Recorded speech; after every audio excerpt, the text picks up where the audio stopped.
That game-winning drive, just what is it like to see that kind of come together after an up and down day like that? Yeah, good to see, for sure.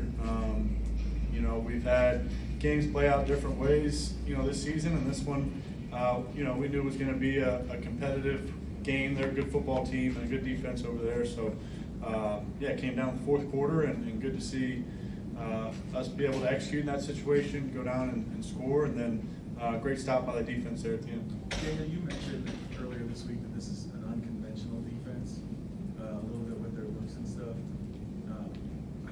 What led you to trust everything so much on the last two drives?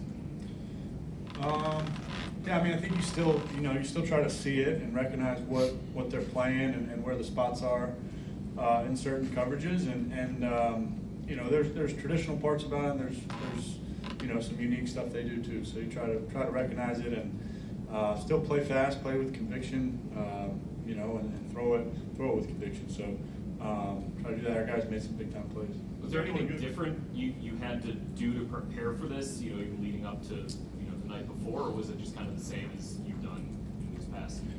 I think the process is largely the same, and kind of how you go about it. I think some of the communication and how you're communicating the wideouts or preparing yourself to get through certain reads, and some of that preparation is unique, as it is with any team, and kind of dependent on what you're going up against that week.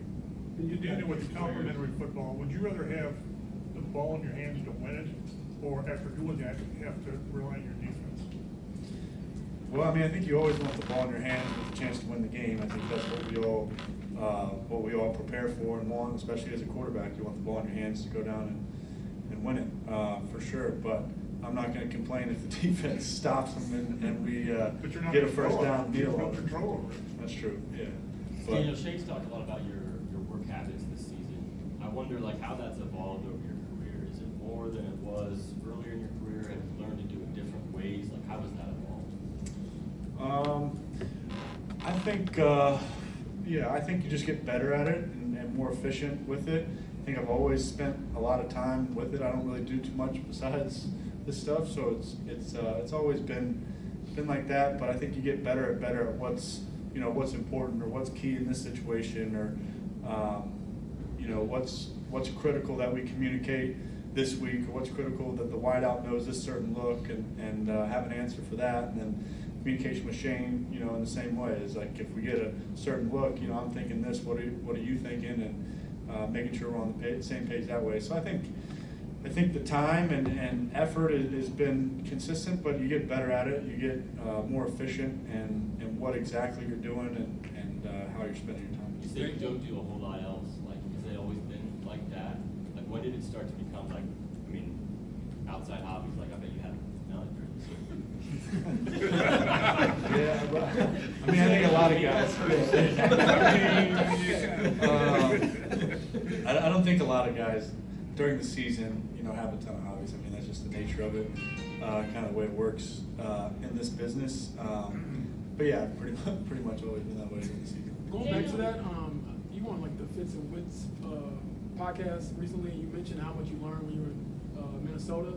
How did that kind of help just your process overall, seeing those guys work? And I know you were very complimentary of those guys. Yeah, I think just the level of detail that they operated under. I think just so specific about what looks we're getting this week. Where's the answer? How do we recognize it? How do we walk through it? How do we prepare to see it? Having quick answers on what if this happens, what if that happens. All the situations that could come up in a game. They were, KO, Grant, Josh, and then Sam, and all the quarterbacks were constantly quizzing each other and checking and making sure that they're ready to go for whatever the defense could do. Shane talked before the game. Shane talked just now about how before the game he had to kind of try to get everybody refocused. A lot happened with Anthony and Mooney and so forth. What was that like? That's not your everyday situation, obviously. Yeah, it was kind of a whirlwind. I was out on the field when I heard about Anthony, obviously thinking about him and hoping he recovers well. Kind of a freak situation there, but Yeah, I think obviously you're concerned for your teammates, Mooney as well, and hoping they're all right. But you understand there's a job to do, and you gotta go out and play and get ready to go. Feels like in a lot of third down and kind of habit situations, you've looked toward Josh. What has he done to earn your trust in those spots? Yeah, I mean, I think he's just a really smart football player, someone who's gonna make the right decision, feel the space, and get there. And I think we have a lot of guys who do that. So Josh has come up big in a lot of those situations, but I have a lot of trust and confidence in all our guys in those situations. Daniel, you guys have had dominant wins, but for this one to come down in the fourth quarter and come out on top against a really good defense like Arizona, what does that say about where this team is at, skill-wise, and just looking forward? Yeah, I mean, I think it's just, resilient. I think that obviously the game moved back and forth. It wasn't the cleanest the whole time, and we certainly made some mistakes here and there. And playing against a good team that's going to, force you to execute and play well. I thought just mentally the fact we were able to kind of come down and execute down the stretch and make sure we were at our best when we needed to be. I think that goes a long way. So the skill, you asked about the skill. I think we're very confident in our ability and who we have on the field, and good to see us, kind of stay resilient, mentally in that situation. Can you take us through the interception? Were you just a little surprised the linebacker was able to get up that high? Yeah. I mean, I think thought I could get it over him to Mo on that play, and he made a great play. Go back and look at it and make sure I'm taking care of the ball.